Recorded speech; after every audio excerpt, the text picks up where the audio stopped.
Good morning, Nicolina. How are you doing? Good morning, Albert. I'm fine, thank you. How about you? Working from home, as you can see, which is always a challenge. Yes, working from home, but let's make the best of it. I think we have the viewers who would like to say something about our organization. We will speak, I think, some 10 minutes, 15 minutes on the EECC of INSOL Europe, quite an important organization within INSOL Europe. So before we start, who am I? I am Evert Verwij. I am a counsel with Clifford Chance Amsterdam, and I am mainly active in advising lenders and other parties who are confronted with insolvency and restructuring, and I also litigate on those fields. Aside that, I am also the co-chair of the EECC, and I also have a seat in the Council of INSOL Europe. So that is something about myself. Nicolina, could you maybe tell something about yourself? Yes, I'm Nicolina Șomlea. I'm an insolvency practitioner, a lawyer, and a business valuer, but I mainly work as an insolvency practitioner, as a partner at Stride, a Romanian insolvency practitioner firm. And besides that, I am involved with INSOL Europe as the coordinator for the EECC. Very good, very good. Okay, let's speak a bit more about the EECC. It stands for the Eastern European Conference Committee. As already in the word itself, it tries to engage with the Eastern Europe countries. Not that there is a big difference, but historically, we try to give as an organization a floor to those countries who actually recently maybe have a better legislation than in Western Europe, but instead that they will have to come to us, we have gone to them in order to have a easy way for the Eastern Europe delegates to attend conferences in their neighbor. We have already performed 16 conferences last 16 years. We regret, of course, to say that in June of this year, we were planning to go to Ukraine, but we had to postpone. But don't be that preoccupied, because we will, of course, go online on the 3rd and the 10th of December.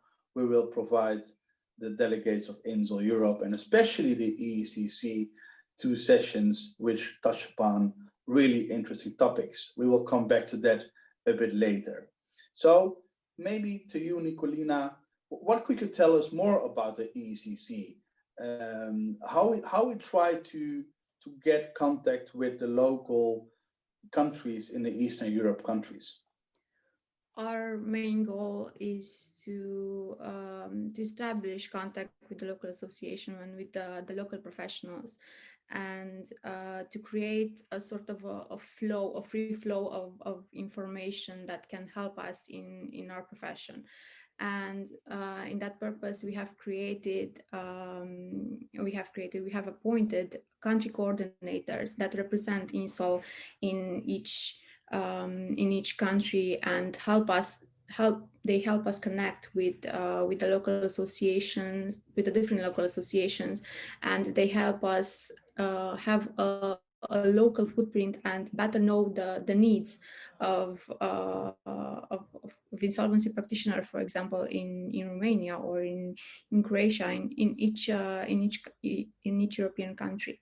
So that's a very important role, and they establish this connection between the local organization and INSOL Europe.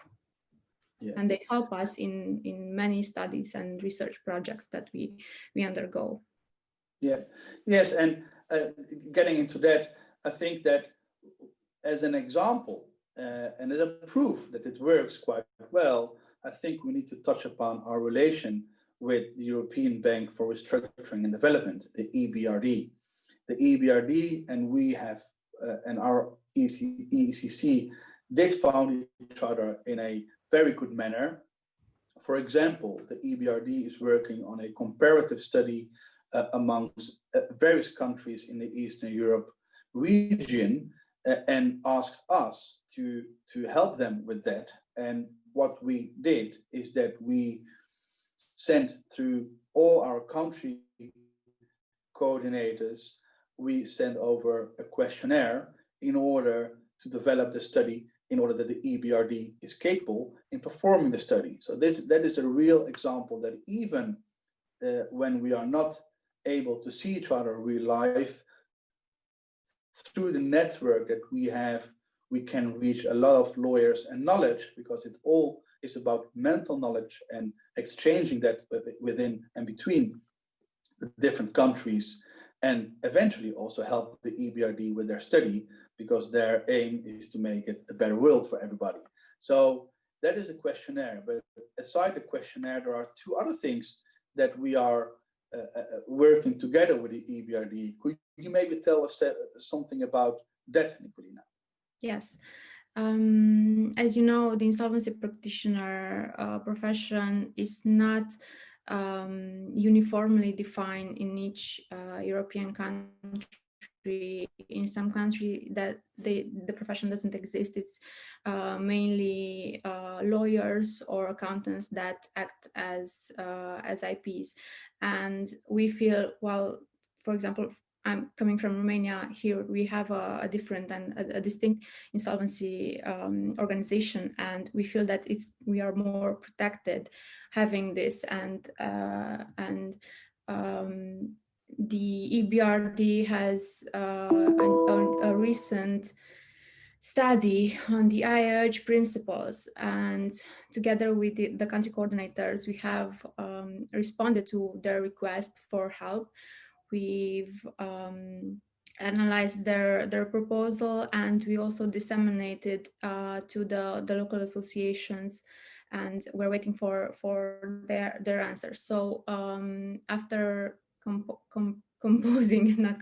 after analyzing their answer and sending it back to the EBRD, they will have a clear view of everything that's going on in Europe and regarding the IOH principles, and also the challenges that this profession encounters in each country and what they can do.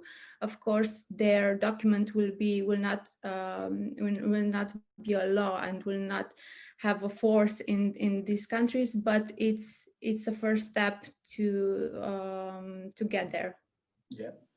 Yeah. Well, that is really a good thing in order to have some sort of a level playing field between the countries.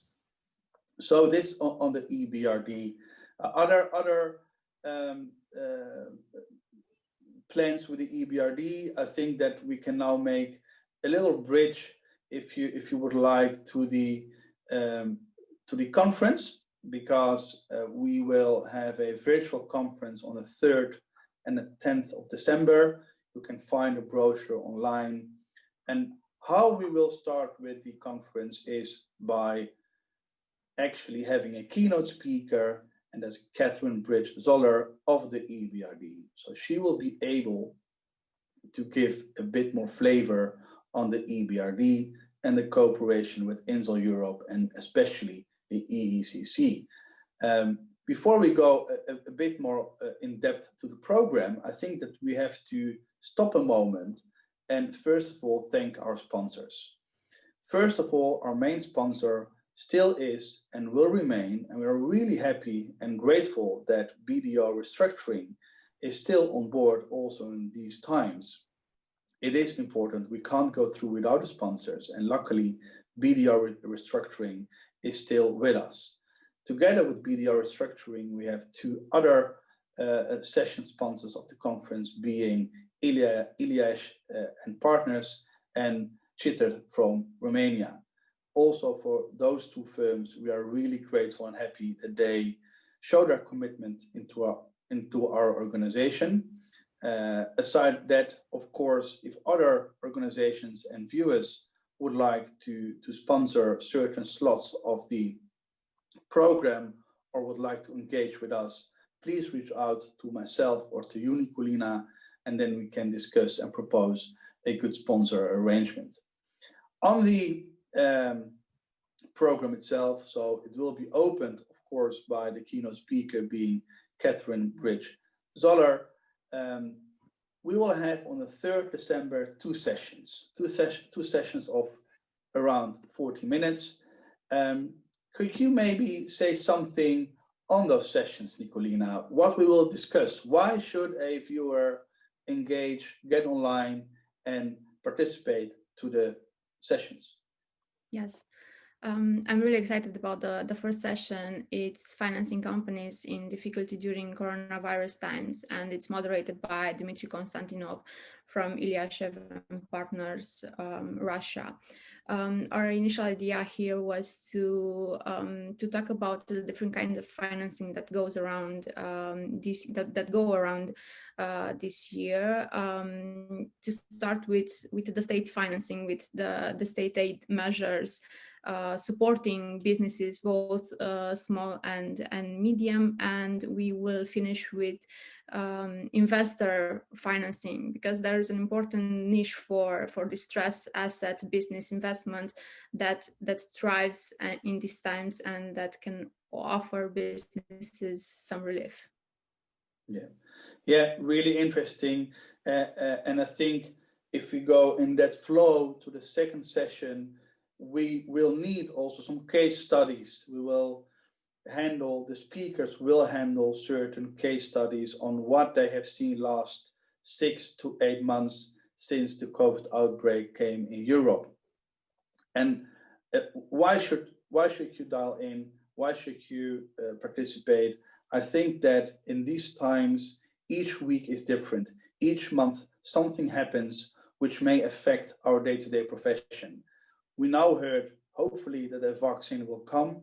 We have the lowest bankruptcy rate since decades. What will happen then? It can't go that good so long. We hope it will, but I think that the month of December, especially at the beginning, will be really important to engage with each other and have a discussion on where we stand then. It's in 4 weeks' time, more or less.